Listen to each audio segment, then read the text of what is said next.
story of Polar Express. On Christmas Eve, many years ago, I laid quiet in my bed. I was listening for the ringing bells of Santa's sleigh. My friends insisted there's no Santa, but I knew they were wrong.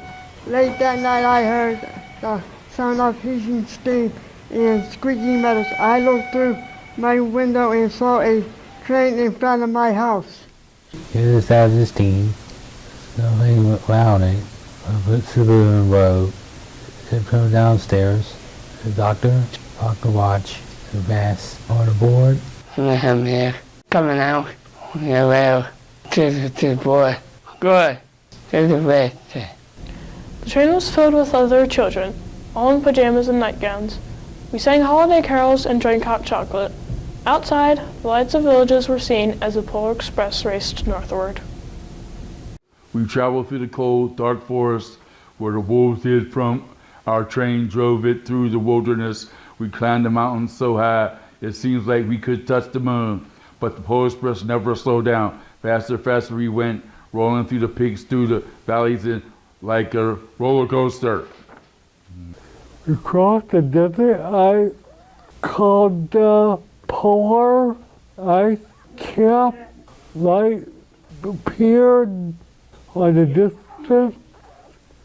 The conductor said there's the North Pole. The North Pole was a huge city, standing on top of the world. It was filled with factories where every Christmas toy was made. Then the conductor told us, everyone will gather at the center of the city. Santa will choose one of you to receive the first gift of Christmas. Outside of the train, we saw hundreds of elves. The streets were crowded with all of Santa's helpers. When the Polar Express could go no further, we stopped and the conductor led us outside. We walked through the crowd to a large open circle. In front of us was Santa's sleigh. The reindeer danced with excitement, ringing their silver sleigh bells. The elves cheered wildly as Santa Claus appeared.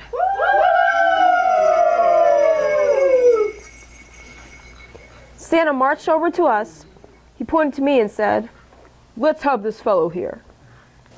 He jumped into a sleigh, and the conductor helped me get up next to Santa. Santa asks, "Now, what would you like for Christmas?" I knew I could ask for any gift, but the thing I wanted most of all was not inside Santa's giant bag. What I wanted was one silver bell from Santa's sleigh. When I asked, Santa smiled. He then asked an elf to cut a bell from the reindeer's harness.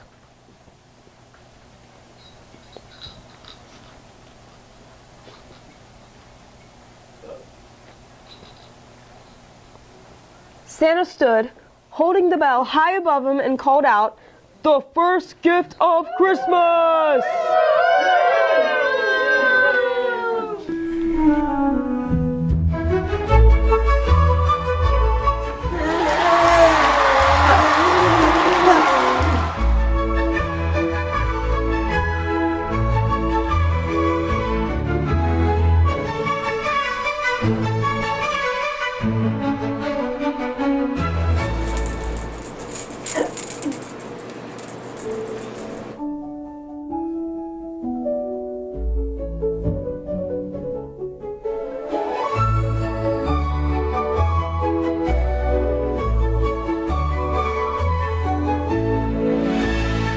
Once we were back on the train, the other children asked to see the bell. I reached in my pocket, but the only thing I felt was a hole.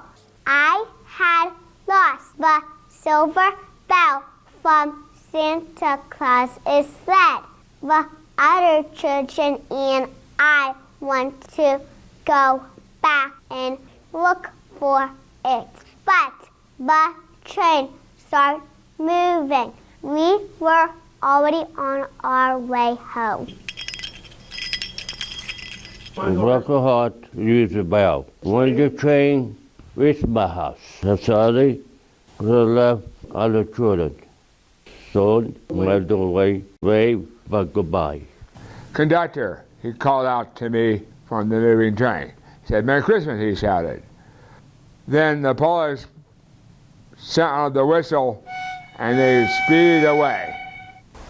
On Christmas morning, my little sister and I opened our presents.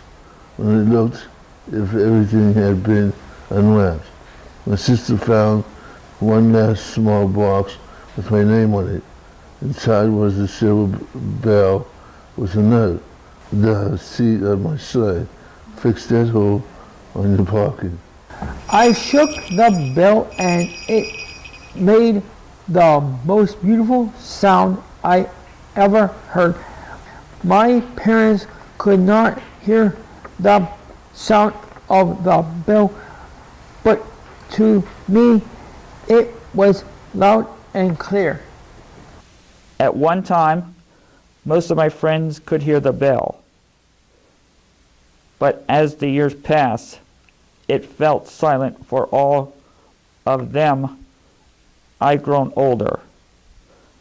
The bells still ring for me, as it does for all who truly believe.